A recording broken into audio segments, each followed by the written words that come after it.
നാട്ടുകൾ വിഷന്റെ news at 7 വാർത്തകളിലേക്ക് ഏവർക്കും സ്വാഗതം. പ്രധാന വാർത്തകൾ ചുരുക്കത്തിൽ. കർക്കിടകം പിറന്നു. ഇനി രാമായണ പാരായണത്തിന്റെ നാളുകൾ.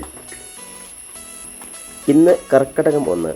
രാമായണശീലുകളുടെയും രാമദർശനത്തിന്റെയും പുണ്യകാലം.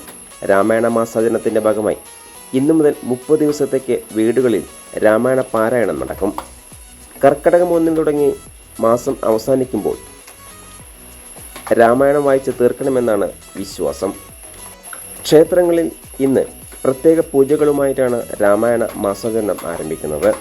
കർക്കിടകത്തിൻ്റെ പുണ്യവുമായി ക്ഷേത്രങ്ങളിൽ രാമായണ മാസാചരണത്തിന് ചൊവ്വാഴ്ച ആരംഭമായി. രാമായണ മാസാചരണത്തോടനുബന്ധിച്ച് ക്ഷേത്രങ്ങളിൽ എല്ലാ ദിവസവും രാമായണ പാരായണം ഉണ്ടാകും. ഗണപതി ഹോമം, ഭഗവതി സേവ, രാമായണം പ്രശ്നോത്തരി മത്സരങ്ങൾ, ഔഷധക്കഞ്ഞി വിതരണം എന്നിവയും വിവിധ ക്ഷേത്രങ്ങളിൽ വിവിധ ദിവസങ്ങളിൽ ഉണ്ടായിരിക്കും.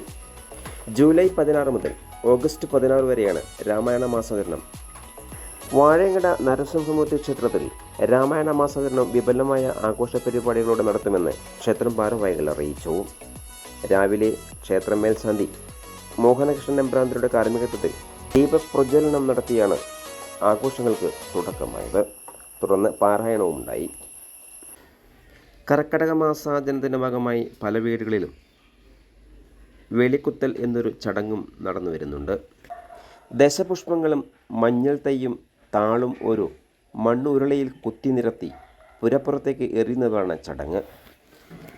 വെളികുത്തിക്കഴിഞ്ഞാൽ ശിവോതിയെ കുടിവയ്ക്കുക എന്നൊരു ചടങ്ങും വീടുകളിൽ നടക്കുന്നുണ്ട്.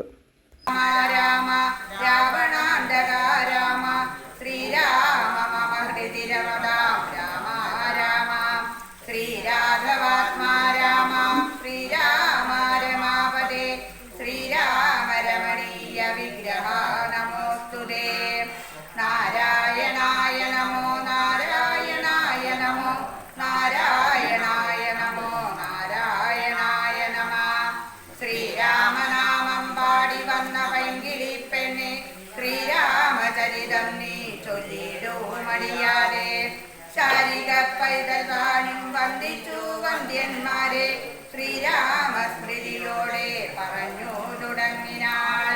കാരണനായ ഗണനായകൻ ബ്രഹ്മാത്മകൻ, കാരുണ്യമൂർത്തി ശിവശക്തി സംഭവൻ ദേവൻ, വാരണമൂർഖൻ മമ പ്രാരബ്ധ വിഘ്നങ്ങളെ വാരണം ചെയ്തു വിടുവാനാവോളം വന്ദിക്കുന്നേ. കൂടുതൽ വാർത്തകൾക്കായി നാട്ടുകൾ വിഷൻ ചാനൽ സബ്സ്ക്രൈബ് ചെയ്യൂ.